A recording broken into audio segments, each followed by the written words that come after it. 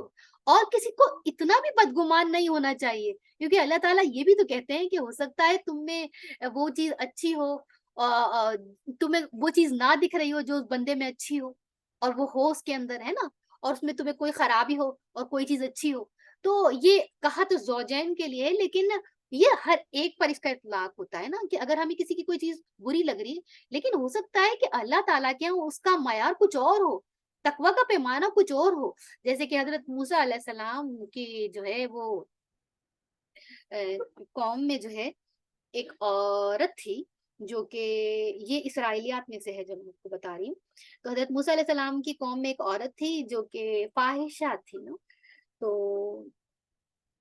وہ حضرت موسیٰ علیہ السلام کے پاس آئی کہ میں بات کرنا چاہتی ہوں اور میں یہ کام کر چکی تھی اور میں معافی مانگنا چاہتی ہوں. تو حضرت موسیٰ علیہ السلام نے اسے ڈانٹ کر بھگا دیا اور تو انہوں نے کہا, اللہ تعالیٰ نے کہا کہ موسیٰ تم نے یہ کیا کیا, تم نے ایسا کیوں کیا؟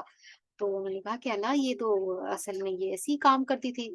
تو اللہ نے کہا کہ تم کیا اس کو بدسر سمجھ رہے ہو, اصل میں تو جو نماز نہیں پڑھتا وہ تو اس سے بھی زیادہ گیا گزرا. اللہ اکبر. ایسی باتیں پڑھنے میں ڈر بھی لگتا ہے اور سنانے میں بھی ڈر لگتا ہے. اچھا, تو گمان کرنے سے نہیں روکا گیا بلکہ بہت زیادہ گمان کرنے سے روکا گیا ہے. اچھا, اب گمان میں کیا کیا ہے, اب آپ دیکھیں. ایک گمان اخلاق کی نگاہ میں نہایت پسندیدہ ہے, دین کی نظر میں مطلوب و محبوب ہے, جیسے اللہ اور اس کے رسولوں پر ایمان, لوگوں سے حسن ظن. اور دوسرا گمان وہ ہوتا ہے جسے کام لینے کے سوا عملی زندگی میں کوئی چارہ نہیں ہے, حاکم عدالت کو لینا پڑتا ہے. تیسرا گمان کیا ہے کہ آدمی کسی شخص پر بلا سبب بدگمانی کرے یا دوسروں کے متعلق رائے قائم کرنے میں ہمیشہ بدگمانی کرے. یہ ہیں گمان کی سطحیں. اب جو بات آتی ہے وہ یہ آتی ہے کہ لوگوں کے راز ٹٹولنا, دوسروں کے عیب تلاش کرنا, ان کے حالات و معاملات کی ٹوہ لگانا, یہ حرکت بدگمانی کی بنا پر کی جاتی ہے. یہ جو ہوتا ہے نا یہ سب کچھ, یہ بدگمانی کی بنا پر یہ حرکتیں کی جاتی ہیں, کیونکہ پتہ تو لگ گیا نا کہ یہ بندہ صحیح نہیں ہے, اب پتہ پکا کرنا ہے, مہر لگانی ہے, اس لیے یہ حرکتیں کرنی ہے. یا بدنیتی سے کسی کو نقصان پہنچانے کی خاطر بھی کی جاتی ہے. یہ محض اپنا استحجاب دور کرنے کے لیے کی جائے, ہر حال میں شرعاً ممنوع ہے. یہ تجسس جو ہے نا یہ ممنوع ہے. اس کے بارے میں ایک بات ہے کہ نبی پاک صلی اللہ علیہ وسلم نے فرمایا, اے لوگوں جو زبان سے ایمان لے آئے ہو مگر ابھی تمہارے دلوں میں ایمان نہیں اترا, مسلمانوں کے پوشیدہ حالات کی کھوج نہ لگایا کرو, کیونکہ جو شخص مسلمانوں کے عیوب ڈھونڈنے کے در پہ ہوگا اللہ اس کے عیوب کے در پہ ہو جائے گا, اور اللہ جس کے در پہ ہو جائے گا اسے اس کے گھر میں رسوا کر کے چھوڑے گا. تو عیوب ڈھونڈنے سے باز آنا چاہیے. ایک مرتبہ کیا ہوا کہ رات کا وقت تھا اور حضرت عمر رضی اللہ تعالیٰ عنہ نے ایک شخص کی آواز سنی. حضرت عمر رضی اللہ تعالیٰ عنہ جو حاکم وقت تھے اپنے دور کے, تو وہ راتوں میں گشت کیا کرتے تھے, گلیوں میں گھوما کرتے تھے تاکہ معلوم کرے حالات. تو ایک شخص کی آواز سنی جو اپنے گھر میں گا رہا تھا. آپ کو شک گزرا اور آپ نے کیا کیا کہ دیوار پر چڑھ گئے. جب آپ دیوار پر چڑھ گئے نا تو وہاں دیکھا کہ شراب بھی موجود ہے اور ایک عورت بھی. آپ نے پکار کر کہا, اے دشمن خدا, کیا تو نے یہ سمجھ رہا کہا تھا کہ تو اللہ کی نافرمانی کرے گا اور اللہ تیرا پردہ فاش نہ کرے گا؟ اس نے جواب دیا, جواب سننے سے متعلق ہے, اس نے جواب دیا, امیر المومنین جلدی نہ کیجیے, اگر میں نے ایک گناہ کیا ہے تو آپ نے 3 گناہ کیے. اللہ نے تجسس سے منع کیا تھا اور آپ نے تجسس کیا. اللہ نے حکم دیا تھا کہ گھروں میں ان کے دروازے سے آؤ اور آپ دیوار چڑھ کر گھر میں آئے ہیں. اللہ نے حکم دیا تھا کہ اپنے گھروں کے سوا دوسروں کے گھروں میں اجازت لیے بغیر نہ جانا اور آپ میری اجازت کے بغیر میرے گھر میں تشریف لے آئے. یہ جواب سن کر حضرت عمر رضی اللہ تعالیٰ عنہ نے اپنی غلطی مان لی اور اس کے خلاف انہوں نے کارروائی نہ کی, البتہ اس سے وعدہ لے لیا کہ آئندہ وہ اس عمل کو نہ دہرائے گا.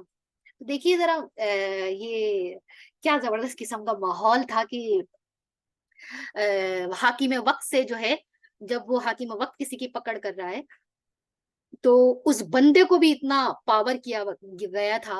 اور یہ پاور کس چیز کی عطا کردہ تھی؟ یہ اسی قرآن کی عطا کردہ پاور تھی، جو اپنے حاکم وقت پہ انگلی اٹھا سکتا تھا اور اسے یہ بتا سکتا تھا کہ تم ہمارے حاکم تو ہو لیکن اصلاً تم ہو کون؟ تم تو ہمارے خادم ہو، خدمت گزار ہو، اور تمہارا یہ اصول نہیں بنتا کہ تم یہ کام کرو.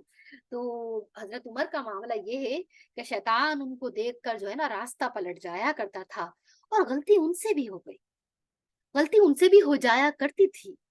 تو غلطی ہم انسانوں سے ہو گئی اور ہو جایا کرتی ہے.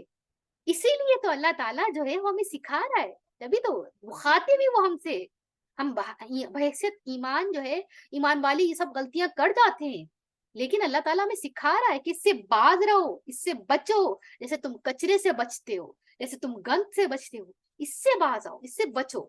اور حضرت عمر نے پھر اس کے بعد اس بات کا بہت خیال رکھا، بچے وہ اس بات سے. پھر اس کے بعد کیا آ جاتا ہے؟ جب زن ہو گیا، بدگمانی ہو گئی، پھر تجسس تو ٹوہ تو لے ہی لی تھی. پھر اس کے بعد اگلی بات کیا ہوتی ہے؟ اگلی کاروائی ہوتی ہے، میں ایک سوال کرنا چاہتی ہوں آپ لوگوں سے، ذرا جلدی سے چیٹ میں لکھ کے بتائیے گا آپ لوگوں کی فیوریٹ ڈش کون سی ہے. میں نے سوچا تھا کہ یہ پوچھوں گی آپ لوگوں سے یہ بات کرنے سے پہلے. ذرا فیوریٹ ڈش لکھ دیجیے اپنی. زبردست بریانی پسند ہے؟ دو ہی لوگوں کو پسند ہے بریانی؟ دال چاول پلاؤ فش، زبردست. اور پیزا، ہاں جی صحیح.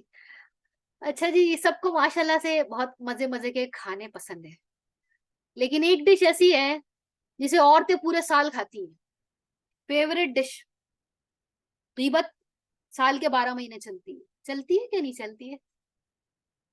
چلتی ہے نا. تو رسول اللہ صلی اللہ علیہ وسلم سے پوچھا گیا کہ غیبت کی تعریف کیا ہے. آپ نے فرمایا غیبت یہ ہے کہ تو اپنے بھائی کا ذکر اس طرح کرے جو اس کو ناگوار ہو. عرض کیا گیا کہ اگر میرے بھائی میں وہ بات پائی جاتی ہو جو میں کہہ رہا ہوں تو اس صورت میں آپ کا کیا خیال ہے؟ فرمایا اگر اس میں وہ بات پائی جاتی ہے جو تو نے اس کی غیبت تو نے اس کی غیبت کی، اور اگر اس میں وہ بات موجود نہ ہو تو نے اس پر بہتان لگا دیا. تو جو ہے جو آپ کو یہ کہا گیا نا کہ اگر ٹوک کے بعد جب آپ پکا آپ نے لے لیا نا کہ یہ والی غیبت ہے، اس کے اندر یہ والی برائی ہے، تو پھر آپ اس کو بیان کریں گے نا. تو یہ پورے سال چلنے والی ایک ڈش ہے جسے ہم کھاتے ہیں. اور وہ ڈش کیا ہے؟ لحم اخیہ میت، اپنے مرے ہوئے بھائی کا گوشت. غیبت اور کوئی واقعہ بتانے میں فرق ہے. اچھا غیبت میں بھی 3 طرح کی غیبتیں جائز ہیں، ٹھیک ہے. غیبتوں میں 3 طرح کی غیبت کون سی جائز ہے؟ ایک غیبت جو اپنے حاکم وقت سے ظالم کے خلاف کی جائے، کہ فلاں جو ہے منسٹر نے ہمارے ساتھ ظلم کیا، یا فلاں پڑوسی نے ہمارے ساتھ ظلم کیا، یا یہ کہ الیکٹرک نے ہمارے ساتھ ظلم کیا، یا کسی بھی چیز کسی نے بھی ظلم کیا ہمارے ساتھ، تو حاکم وقت کو یا جو بھی ایک سپریئر جو پاور رکھتا ہو، جیسے کہ کوئی پولیس والا ہو، فوج ہو، جس سے بھی جو ہے ہم شکایت کر سکتے ہوں، شکایت کرنے کے اہل ہوں، کسی بھی محکمے کا بڑا سپروائزر ہو، جو بھی ہو، اس کو ہم شکایت کر سکتے ہیں. اور تو ظاہر ہے وہ اس کی برائی بیان کر کے ہی کی جائے گی، شکایت پوری طرح سے تبھی پہنچے گی. تو یہ غیبت جائز ہے. دوسری غیبت کون سی جائز ہے؟ دوسری غیبت جائز ہے کہ جب ایک کسی کی شر سے آپ کو بچانا ہو نا، جیسے کہ ایک لڑکی کا رشتہ آیا ہے ایک لڑکے کے لیے، اور آپ کو معلوم ہے کہ اس لڑکے میں بہت ساری خرابیاں ہیں، تو آپ کو بتانا ضروری ہے تاکہ لڑکی کے گھر والے اس کو سوچ سمجھ کر رشتہ دیں. اسی طریقے سے لڑکے والے کو بھی بتا دینا چاہیے کہ لڑکی میں یہ خرابی ہے، تاکہ لڑکے والے سوچ سمجھ کے جسے رشتہ کریں نا، تاکہ وہ ایک دوسرے کے شر سے محفوظ رہیں. اسی طریقے سے کاروبار میں جب آپ کسی کے ساتھ شراکت داری کر رہے ہوں اور آپ کو پتا ہو کہ سامنے والا بندہ فراڈ ہے، تو آپ اس کو بتا سکتے ہیں کہ آپ اس کے ساتھ نہ کاروبار میں شراکت داری کریں، کیونکہ وہ بندہ جو ہے وہ فراڈ کر رہا ہے نا آپ کے ساتھ. تو آپ اس چیز سے باز آ جائیں. تو یہ والی جو غیبتیں ہیں یہ جائز وے میں آتی ہیں, ٹھیک ہے نا. اسی طریقے سے عدالت میں جب تیسرا قسم جو ہے وہ عدالت میں جب جو کوئی ملزم ہوتا ہے جس کے اوپر الزام ہوتا ہے, یہ جو وکیل ہوتا ہے, تو وہ ایسی کچھ باتیں بیان کر رہا ہوتا ہے, اکثر موجود نہیں ہوتے حاضرین, اور ان کی برائی ہو رہی ہوتی ہے, لیکن اس کو بیان کرنا ضروری ہوتا ہے کیونکہ وہ ایک مدعا ہوتا ہے جس پر ڈسکس ہونی ہوتی ہے اور جس پر فیصلہ ہونا ہوتا ہے نا. تو یہ 3 طرح کی سچویشنز میں غیبت کرنا جائز ہے, بلکہ بتانا چاہیے. لازمی طور پر اپنے آپ کو اس چیز سے نہیں بچانا چاہیے. اگر آپ کو پتہ لگ گیا کہ سامنے والا فراڈ ہے تو آپ کو جا کر ضرور بتا دینا چاہیے کہ دیکھیے وہ فراڈ ہے, اس سے آپ بچیے. یہ بھی ایک محبت کا راستہ ہے اپنے مومن بھائیوں سے. جس غیبت سے روکا جا رہا ہے وہ فیوریٹ ڈش ہے عورتوں کی, ایسا نہیں ہے کہ مردوں کی نہیں ہے, مرد غیبت نہیں کرتے ہیں. جب بھی یہاں پر جو لفظ آیا ہے جی دیورانی کو بتانا کہ جیٹھانی نے کیا کیا, یہ تو غیبت ہی ہے نا, یہ تو غیبت ہی ہے, کیونکہ جیٹھانی نے کیا کیا نا, اب دیورانی کو بتائیں گے تو کیا ہوگا, دیورانی جو ہے وہ گمان کر لیں گی جیٹھانی صاحبہ کے بارے میں, پھر جیٹھانی صاحبہ کے بارے میں گمان کریں گی, پھر وہ تجسس کریں گی, پھر وہ اس کو اور پھیلائیں گی اور پھیلائیں گی اور پھیلائیں گی. تو ہم رشتوں میں, اپنے آپس کے رشتوں میں جو ہے وہ کس طریقے سے محبت اور امن کو قائم رکھ سکتے ہیں, یہ ہمارا کام ہے نا. یہ اسی چیز کو, اخوت کو ہی تو قائم کرنا ہے. اور یہ دیورانی اور جٹھانیوں کا تو معاملہ ایسا ہے کہ یہاں پر جو بات ہے کہ جب ہمیں کہا جاتا ہے نا کہ مکس فیملی سسٹم, تو بہرحال اسلام میں کوئی مکس فیملی سسٹم نہیں ہے ہوتا, لیکن کیونکہ یہاں ایشین سسٹم ہی ایسا ہے, ایشیا میں مکس فیملی سسٹم ہی ہے, تو اس میں ایک دوسرے کو برداشت کرنا سیکھے نا, ایک دوسرے کو بتانا. آپ اگر دیورانی نہیں آئی ہے سمجھ لے جیسے, اور ابھی اس کو پتا نہیں ہے کہ جیٹھانی صاحبہ جو ہے وہ کیا کرتی ہے نا, وہ اس کا کھانے کا ٹائم ہے, پکانے کا ٹائم ہے, اور اس کا کچن سنبھالنے کا ٹائم ہے جیسے نا. اب وہ جیٹھانی صاحبہ کیا کرتی ہیں, وہ سارے کچن کے برتن نکال کے رکھ کے آ جاتی ہیں سلپ پہ کہ یہ دھوئے گی, کیونکہ صبح عمدہ ٹائم میں تو ان کے سارے برتن چھٹی ہو جاتے ہیں. تو اس لیے جو ہے وہ خود ہی سمجھ جائے گی 2-3 دن میں, آپ کو بتانے کی ضرورت نہیں ہے, آپ کو اپنے اوپر یہ جو ہے برائی مول لینے کی ضرورت نہیں, یہ وہ خود ہی سمجھ جائے گی, وہ اپنا معاملہ خود ہی ٹیکل کر لے گی, خود ہی ڈیل کر لے گی. تو اس چیز میں آپ نہ پڑے, صحیح ہے. غیبت کی جائز وجہ میں نے بتا دی ہے. ہمیں کیا کرنا ہے, محبتوں کو پروموٹ کرنا ہے, کوئی مسئلہ نہیں ہے, ہم ذرا سا کام کر لیں گے, 2 برتن اور دھو لیں گے, کیا فرق پڑ جائے گا یار, 3 برتن اور دھو لیں گے, کیا فرق پڑ جائے گا, کوئی ہاتھ تھوڑی نہ گھس جائیں گے 3 برتن زیادہ دھونے میں. تو اس چیز کو سمجھنے کی ضرورت ہے. جب ہم ایک دوسرے کو محبت دیں گے, ایک دوسرے کو عزت دیں گے, ایک وقت آئے گا جب حالات بدلتے ہیں. آپ یقین مانیے, شادی شدہ زندگی میں بھی گزار رہی ہوں, میرے بھی بچے ہیں, اس پورے فیز سے گزر چکی ہوں, جانتی ہوں, لیکن دیکھا ہے, صبر اور محبت دینے کا, عزت دینے کا صلہ پایا ہے, الحمدللہ الحمدللہ. اور ایک وقت آتا ہے جب انسان صلہ پاتا ہے, ہو سکتا ہے کہ وہ صلہ وہاں سے نہ پائے, لیکن اصل صلہ تو اللہ سے درکار ہے نا, ہمیں اصل صلہ اللہ سے چاہیے. نبی کریم صلی اللہ علیہ وسلم کے چچاؤں نے پوری زندگی انہیں پریشان کیے رکھا ہے, پوری زندگی انہیں پریشان کیے رکھا ہے, لیکن نبی پاک صلی اللہ علیہ وسلم اپنے چچاؤں سے غصے میں بات نہیں کیا کرتے تھے, ادب سے ہی بات کیا کرتے تھے. ان کے ساتھ وہ سلوک نہیں کرتے تھے جو ان کے ساتھ کرتے تھے, بدلے میں وہ سلوک نہیں کرتے تھے, ادب ہی کا تقاضا تھا کہ وہ ادب سے ہی پیش آتے تھے. تو ایک وقت آتا ہے جب صلہ ملتا ہے, ہمیں صلہ دنیا والوں سے کیوں چاہیے, اس سے کیوں نہیں چاہیے جو سب سے بہترین صلہ دے سکتا ہے. تو یہ بات سمجھنے کی ہے. اور اب آپ کسی کی بھی برائی کر رہے ہیں, جیٹھانی دیورانی کی, دیورانی جیٹھانی کی, یا کوئی بھی پڑوسی کی, یا ساس بہو کی, بہو ساس کی, یا بیگم کی اپنے شوہر کے بارے میں برائی کرنا, یہ تو بڑی کوئی گندی والی بات ہے. یہ تو بہت ہی, ایک سیرہ کلاس چل رہی تھی, سیرہ کلاس چل رہی ہے الحمدللہ, تو اس میں بھی یہ بات ہوئی تھی کہ اگر وہ عیب شوہر کے پیچھے سے بیان کرے گی پھر تو یہ بہت ہی کوئی بری بات ہے نا. حضرت ابراہیم علیہ السلام نے چوکھٹ بدلنے کے لیے کہہ دیا تھا ایسی عورت کے بارے میں, ایحب احدکم ان یاکل لحم اخیہ میتا فکرہتموہ. یہ آیت جو ہے یہ بہت ڈرا دینے والی ہے نا, کہ یہ جو تم کتنا ناپسند کرتے ہو نا اس چیز کو. ایک دفعہ کا ذکر ہے کہ ایک 2 لوگ تھے,